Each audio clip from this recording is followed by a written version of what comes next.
Today we are discussing about the industries in India. That is lesson number 7, paper 1.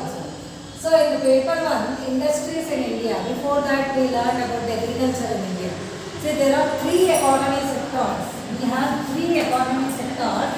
What are they? One is primary sector. What is that? Primary sector. The primary sector, or we can call it as an agriculture sector. Okay, that is first economic, very old economic activity in India. And next is secondary sector. Secondary sector, or we can call it as a industrial sector. Industrial sector. That is we are talking about. We are discussing about this industrial sector. And third is tertiary sector.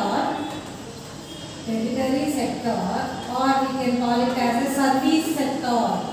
We can call it as a service sector. So these 3 are depending on these 3. Indian economy is depending on these 3 sectors. What are that? One is primary sector, or we can call it as agriculture sector, and secondary industrial sector, or we can call it as a secondary sector, and one is third sector is tertiary, or we can call it as a service sector. So industries in India, how the industry sector? Industry sector is very important when we are studying about the industries. When more industries are there in particular country, more industrial development is there, in such places the country will definitely develop. If the industries are more, the country will have a definite development will be there. Okay. The same thing, before going to industries in India, we have to learn some keywords, meanings and explanation. Okay, before knowing this, it will be better when you go through the textbook, then you can easily understand. So what are these keywords, meaning and explanation are? First one is manufacturing. What is manufacturing? Manufacturing is the produce of goods for use or sale using labor, machine, tools, chemical and biological processing. So what are these manufacturing?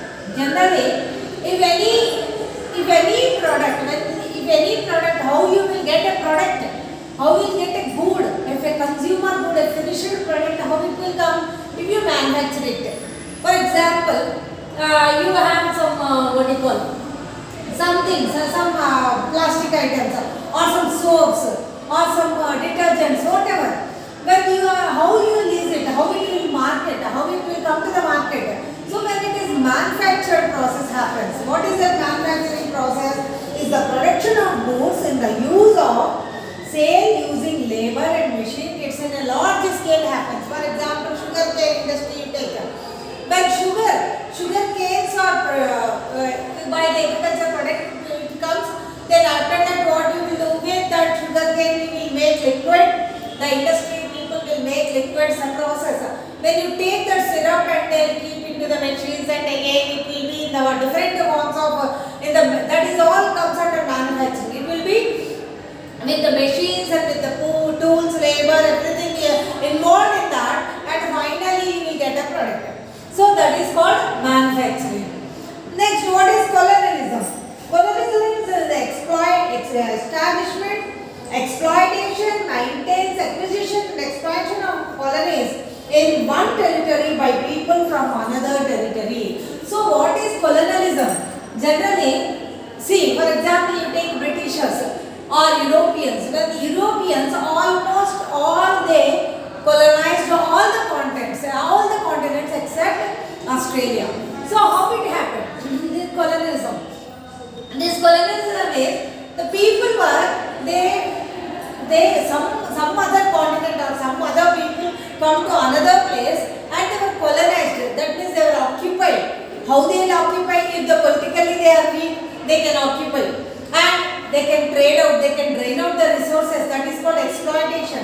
So exploitation happens here and colonialism happens. So maintenance, acquisition of expansion their territories, everything happens. That is called colonialism. That means occupying somebody's area by the other persons. That is called colonialism. In that way, money things will be there, exploitation will be there, trade and commerce will be there, drain out the resources there. This is all comes under colonialism. Next is foreign trade. What is meant by foreign trade? International trade, exchange of capital goods and services across the international borders. So foreign trade means a trade with other countries.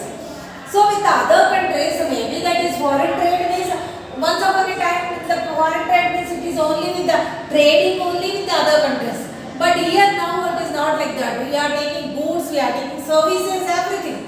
Okay, employment. So foreign trade means it is a exact definition is international trade, exchange of goods and services across the international borders or territories. Across the international borders and territories, there will be a trading, there will be a goods and services, exchanging of goods and services. Everything comes under foreign trade. Next, consumer good. What is consumer good? Consumer good is nothing but once a finished product that will be using for the consumption.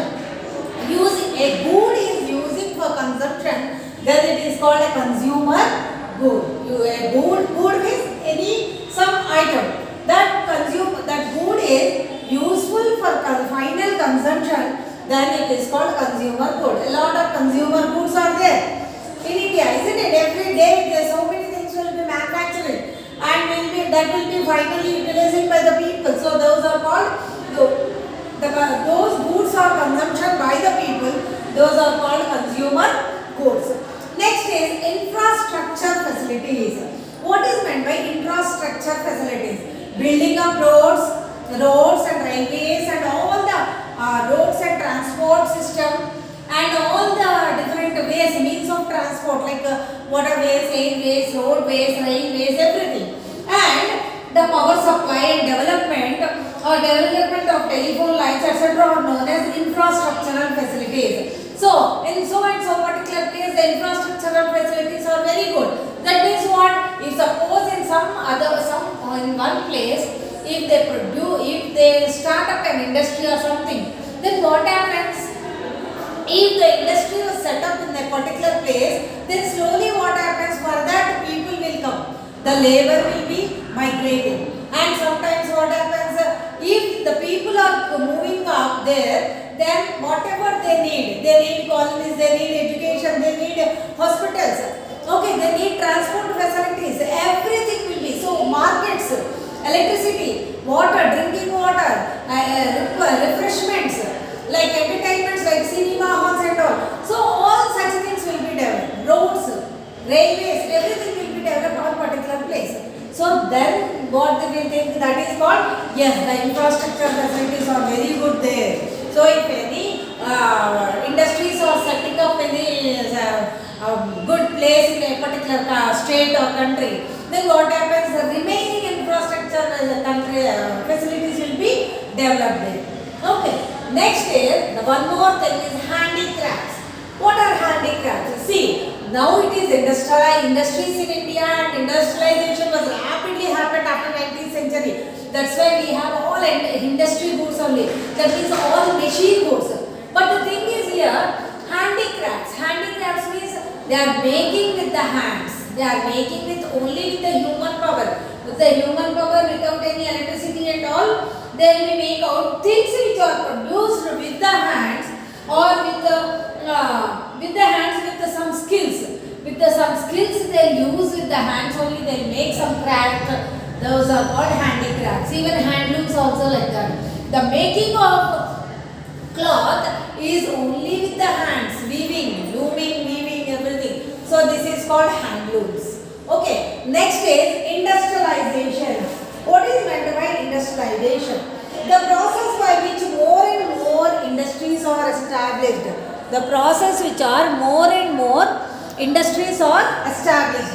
See how the industrialization, 19th century onwards, slowly in 20th century we have industrialization. That means the many more, instead of handmade goods, everything is industrialized. That means every product is with the machine only, it is prepared. Why? Because the population is increasing. When the population is increasing, obviously the needs also increases. When the needs are increases, when we sit with only with the homemade goods, it will not be sufficient. So then we have to go for the industrial goods. So in industries there will be a rapid production will be there, and that So such that every day you see in the markets there are different types of soaps, detergents, shampoos, everything will come. How it happens with the chemicals, so many goods, pulses, everything will come. How it will come? Only with the industrialization only it happens. So rapidly increasing of industries is called industrialization. Next is foreign exchange. What is meant by foreign exchange? The system by which the currency is exchanged from country to country. The currency is here foreign exchange. The system of exchanging the currency. How it will be exchanging the currency? When we go trade with the one place to other place for other country, then definitely the exchange of currency will happen. And with the exports and imports.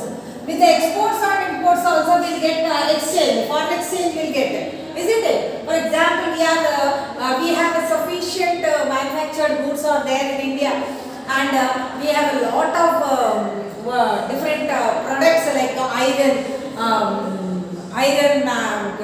zinc, so many things, iron and steel, cement, and these are all industries. We are producing a lot of production and we are exporting to the other countries. When we are exporting the other countries, their dollar or some other got their currency, with that currency will exchange. So that is called a foreign exchange. It will be useful if you get more exports, you will get more foreign exchange. Like that another things also, when you go to the other places for education and for employment, if there are, then also foreign exchange will be exchanges.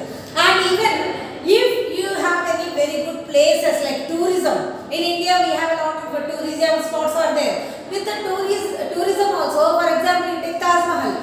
From the world, people from different places of the world, they will be visiting the Taj Mahal. So such a times we have more exchange in the currency. Like that with the tourism, with the exports and imports, and the people are migrating, then they will get more foreign exchange. So that is the exchanging of the currency is called foreign exchange. Next is bankrupt. One who was unable to repay debts and whose property is to be divided among his creditors, then that is called bankrupt. Bankrupt means completely they were in a bad condition, financially they were in very bad condition, then we can call it as bankrupt. One who was unable to repay debts, they are unable to repay whatever their debts, and such a time their properties will be seized. So such properties will be divided or seized among the creditors who have given money for them, for lending money to them. They will be taking out their properties. So at that time we can call it as a bankrupt. That means a nil balance in the bank, and they are completely unable to repay their debts. Then they call it, those people will call it as bankrupts. Colonial rule, I told you. The colonial rule means whatever the countries were colonized by other people. For example, you take Europe, almost all countries, when you see our history in the 12th lesson, democratic and nationalistic revolution, America got independence by the Europeans. Isn't it? Europeans, almost all the continents, they were exploited and they were colonized and they were occupied. So that is called colonial rule. So those times of how they made colonial rule and all. And self-sufficiency. What is meant by self-sufficiency? Self-sufficiency means, see, if any product is there that is able to, it will be sufficient for domestic purpose. For example, copper is there or iron is there, and some products or cement is there. So such a thing, they will be producing coal mines or some. They are be producing for domestic purpose. That means only within India it will be sufficient.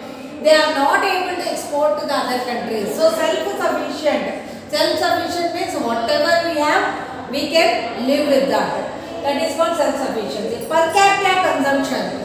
What is meant by per capita consumption? An average consumption. Per capita consumption is the average consumption by every person. You know what is per capita income, isn't it? What is per capita average income? For example, you take a family budget of yours, okay, and how how we'll know that? So the total population divided by total income, that is national income, then you will get per capita income. So per capita means per head income, each person's average income will get with this formula, that is total population divided by total income or national income, that is called per capita income. And one more thing is liberalization. What is meant by liberalization? Liberalization means free trade. There are no barriers for any country. If they can go to any country and you can do the trade. So nowadays with the globalization and all, we got this liberalization. In the P.V. Narasimha Rao's time, when the Prime Minister P.V. Narasimha Rao was there, at that time he started this policy, liberalization policy. So what is meant by liberalization? That means there is no any barriers, they removed barriers for the trade with any country. Now in any country we can go easily and trade. There are no barriers. Once upon a time there are the barriers. There are very few things only importing or exporting by the government, only with the help of government and only with the permission of the government. Some rules are there like that. Nowadays we have a free liberalization of goods, free trade to any country. This Amazon and all we are getting from many places, we are getting goods and all. How we are getting that? Because of the liberalization process. So what is meant by liberalization? Removing the barriers on the trade of any country.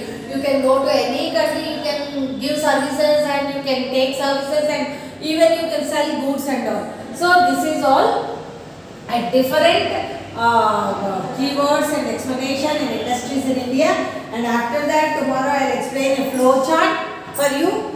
That will be definitely useful for you. I hope everyone understood, children. Thank you.